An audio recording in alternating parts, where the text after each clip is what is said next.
फिर हमारे गृह मंत्री के ऊपर लक्ष्य कर रहे थे। हाँ, ध्यान रखना कमलेश निकम जी, हमारे गृह मंत्री के ऊपर अगर लक्ष्य करने का प्रयास किया तो आप कितने बड़े अपराधी हो और खुले घूम रहे हो।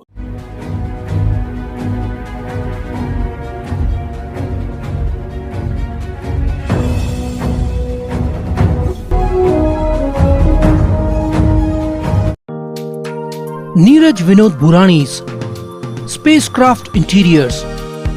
Your space, our craft. Experienced and professional team. No hidden charges. Luxurious designs. Follow us on Instagram. Spacecraft Interiors. Your space, our craft. Crystal Finance by Ajit Makijani. One-stop solution for all your loan requirements. Asan, convenient or effortless. We have tie-ups with all major banks and NBFCs. Business loan, mortgage loan, overdraft and cash credit facility. Instant approval, minimum interest rate and processing fees. Doorstep loan process. Call us today. Crystal Finance by Ajit Makijani. 9011-280066. पहले तक मुलाकात Bharatiya Janata party के प्रवक्ता प्रदीप रामचंद्रन जी के साथ। प्रदीप भी हाल ही में जो टाउन हॉल में जो घटना घटी उसके अंदर आपने जो पुलिस प्रशासन के ऊपर गंभीर आरोप लगाए, जैसे तो शहर के अंदर जुआ के अड्डे और अपना डांस बार ये सब चालू है, तो सरकार आपकी है तो आप उस पर अंकुश क्यों नहीं लगा पा रहे हैं? देखिए, जो थाने आयुक्तालय परिमंडल क्रमांक 4 द्वारा व्यापारियों और नागरिकों से संवाद करने की बैठक टाउन हॉल में लगाई, इसलिए मैं पुलिस प्रशासन का धन्यवाद करता हूं, क्योंकि संवाद जब भी होता है, इंटरेक्शन एक दूसरे नागरिकों और व्यापारियों और पुलिस और सरकारी महकमे में होता है, तो उससे कई बहुत सारी समस्याओं का हल होता है। मैंने जो वहाँ पर कहा वह एक स्फूर्त प्रतिसाद था। मुझे जो दिखा शहर में मैंने कहा, और उसके लिए मुझे पूरा विश्वास है कि मेरी जो बातें हैं उसके ऊपर पुलिस प्रशासन पूरी तरह से ध्यान देगी। सरकार हमारी है, हमारी सरकार में भी अगर कुछ कमियां हैं तो उसको उजागर करना चाहिए और उसको सही ढंग से पुलिस उसके ऊपर कार्य करेगी, ऐसा मुझे पूरा विश्वास है। देखिए प्रदीप जी, अभी आपके जब आमदार से हमारी बात हुई चैनल पे तो उन्होंने खुले रूप में कहा कि ना के बराबर अभी क्राइम है। आप अगर पिछले दौर के नेता जो आमदार थे उनके कार्यकाल में हर मंगलवार मर्डर और इस प्रकार का वातावरण था, अब तो इस प्रकार के कुछ है नहीं वातावरण, तो अभी तो ना के बराबर क्राइम है। और आप यहाँ पर पुलिस पे आरोप लगा रहे हैं कि भाई शहर में जो आपने देखा, जो आप कह रहे हैं कि शहर में मटके, जुआ, डांस बार जो भी, तो यानी किस बात को हम देखें, आमदार साहब या पार्टी के प्रवक्ता? देखिए, मुझे पता नहीं आमदार साहब ने क्या कहा, लेकिन अगर उन्होंने कहा क्राइम कम है तो उनका नज़रिया ऐसा होगा कि उल्लासनगर शहर में कोई महिलाएं रात को 3-4 बजे तक घूमती हैं, किसी तरह का भय नहीं होता। एक दृष्टिकोण से कानून व्यवस्था उल्लासनगर में अच्छी है, यह दृष्टिकोण में हमारा भी है, आमदार का भी है। लेकिन हमने यह नहीं कहा कि क्राइम बहुत ज़्यादा बढ़ गया है। हमने जो कहा, जो चीज़ें हमारे मन में आई उन चीज़ों के ऊपर नियंत्रण लगाना चाहिए, ऐसी पुलिस को उस सभा में हमने कहा। रही बात कि आमदार जी ने कहा कि कई वर्षों पहले हर मंगलवार को हत्याएं होती थी, तो वह जो दौर था उसका जो बीज जिस दल ने, जिस पार्टी के नेता ने रखा, वह उसकी जड़ और उसके बीज आज भी पूरी तरह से समाप्त नहीं हुई हैं।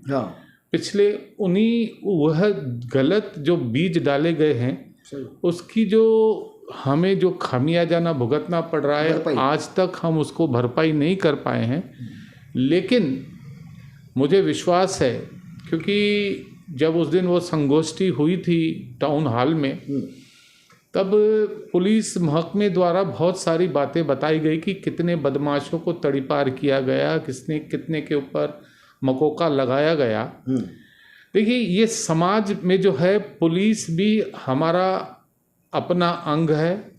नागरिकों को भी उन्होंने अपनी जो उनकी जो कर्तव्य हैं उसके ऊपर चलना चाहिए। सही। बाकी जब कभी ऐसी बातें होंगी तो नोक झोंक तो होगी, नोक झोंक तो परिवार में भी होती है। मैंने जो कहा उसके ऊपर बहुत ज़्यादा जिस तरह से और मीडिया में बोलकर उसको मुझे बड़ा मुद्दा बनाना नहीं है। मैं केवल यही चाहता हूँ कि उल्लासनगर के लोग सुजलाम सुफलाम रहें, शांतिपूर्वक रहें। जिस तरह का भी जो भी, अगर क्राइम की तुलना नहीं की जा सकती, कभी भी शून्य पर क्राइम नहीं पहुंच सकता, लेकिन कम से कम क्राइम हो और एक आनंदित जीवन उल्लासनगर का हर नागरिक जिए, इसके पीछे यही मंशा है। देखिए, राष्ट्रवादी कांग्रेस पार्टी कालानी गढ़ के प्रवक्ता कमलेश निकम ने सीधा सीधा कहा कि इनकी सरकार है। आज प्रदीप रामचंद्र ने आपका नाम लेके कहा कि प्रदीप रामचंद्र जिस प्रकार से बोल रहे हैं कि उनकी सरकार है, तो अगर लग रहा है कि ये जो चोरी वाला केस हुआ, जो विजय ज्वेलर्स का, विजय महालक्ष्मी ज्वेलर्स समथिंग ऐसे ज्वेलर्स का नाम था, अगर इनको लग रहा है तो वहाँ पर इन लोग सीबीआई को, जो जांच एजेंसी, उनको क्यों नहीं दे रहे? सरकार इनकी है तो। देखिए, दुर्भाग्य यह है कि शहर में अगर हम सत्ता में हैं तो जब ये चोरी हुई तब राष्ट्रवादी कांग्रेस पार्टी अभी तक टूटी नहीं थी, वह पूरी तरह से साथ में थी। अजीत पवार और शरद पवार जी साथ में थे। तब भी ये विपक्ष में होने के बाद, क्योंकि विपक्ष की भूमिका नहीं निभा रहे थे, न पप्पू कालानी साहब न ओमी कालानी साहब उस घटना स्थल पर पहुंचे, न इनके तरफ से किसी पुलिस प्रशासन के विरोध में आवाज आई। तो इससे ऐसा लग रहा था कि विपक्ष की कोई भूमिका नहीं है। लोकतंत्र इतना सुंदर है जिसमें सत्ता पक्ष के ऊपर अंकुश लगाने के लिए विपक्ष की बहुत बड़ी भूमिका होती है। ब्रेक जैसे एक्सीलेटर और क्लच देखा जाए तो सत्ता पक्ष के पास होती है, तो ब्रेक जो होती है विपक्ष के पास होती है। उसका उपयोग नहीं करते हैं क्योंकि इनकी हमेशा मजबूरी रही है। आपराधिक इनका जो है आपराधिक छवि रही है। उस छवि के वजह से कल भी जो उनके प्रवक्ता बात कर रहे थे उसमें बहुत अस्पष्टता थी। वह कई बार डीसीपी साहब की बहुत ज़्यादा प्रशंसा कर रहे थे, मेरी प्रशंसा कर रहे थे, और फिर हमारे गृह मंत्री के ऊपर लक्ष्य कर रहे थे। हाँ। ध्यान रखना कमलेश निकम जी, हमारे गृह मंत्री के ऊपर अगर लक्ष्य करने का प्रयास किया तो आप कितने बड़े अपराधी हो और खुले घूम रहे हो, इसका खामियाजा आपको भुगतना पड़ेगा। इससे पहले भी आप ये कर चुके हो, जिसको आपको पता है क्या हुआ था। इसीलिए आपकी परिस्थिति जो है, जो कालानीगढ़ की परिस्थिति है, वह इतने कंफ्यूज्ड हैं, वह समझ नहीं पा रहे हैं कि शरद पवार साहब की राष्ट्रवादी कांग्रेस में रहें या अजीत पवार की राष्ट्रवादी कांग्रेस में जाएं या टीओके में रहें।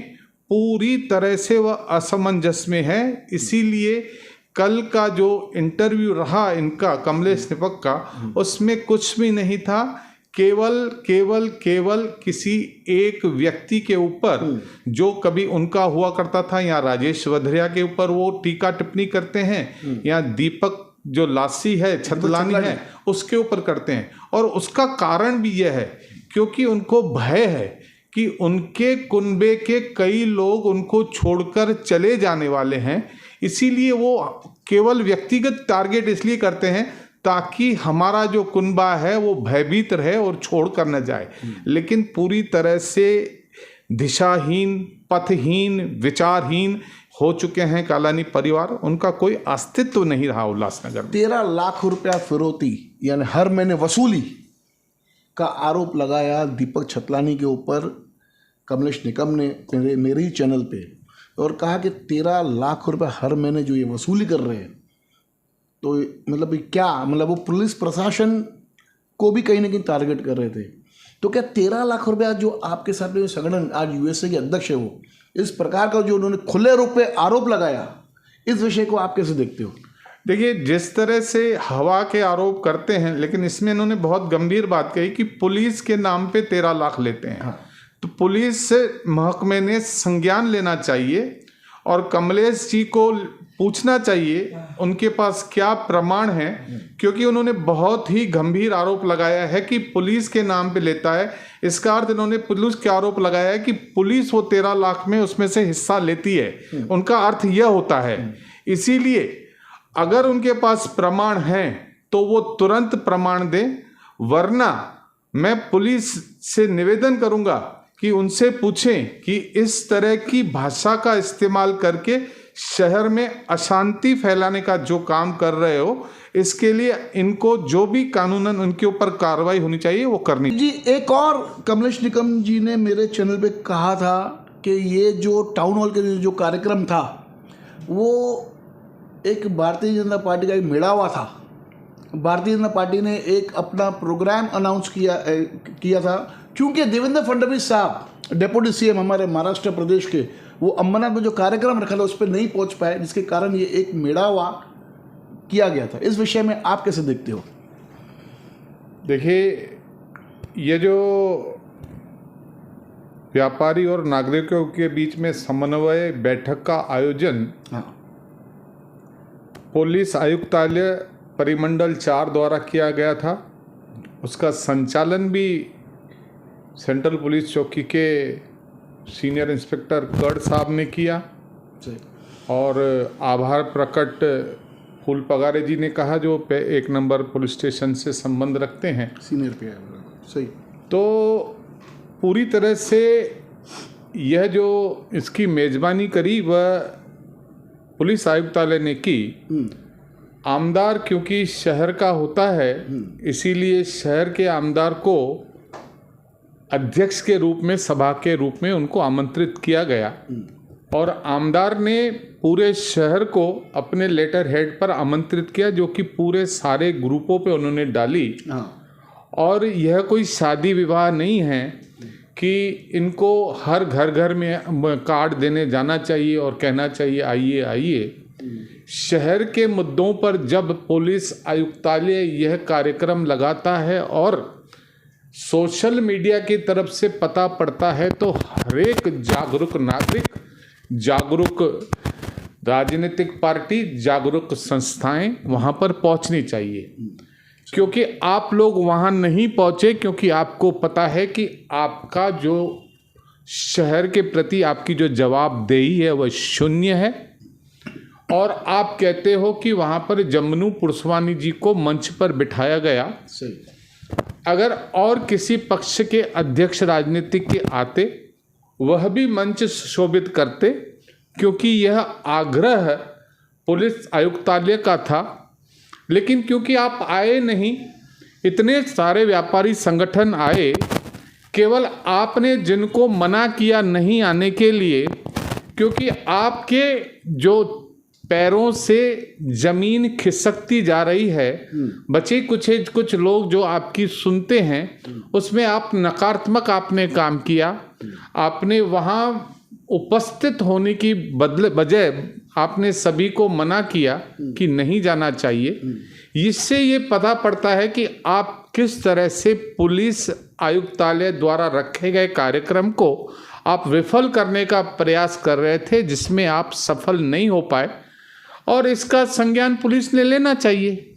जो शहर में जो घटनाएं घट रही है वो ऐसे नहीं होनी चाहिए, और सभी पार्टियों से एक निवेदन है कि शहर के हित में, डेवलपमेंट में बात हो, चर्चाएं उस बात पे हो। ऊपर से चुनाव है, देखते हैं भी आने वाले चुनाव के अंदर किस प्रकार के नए नए स्कीम्स हमारे शहर के लिए आते हैं।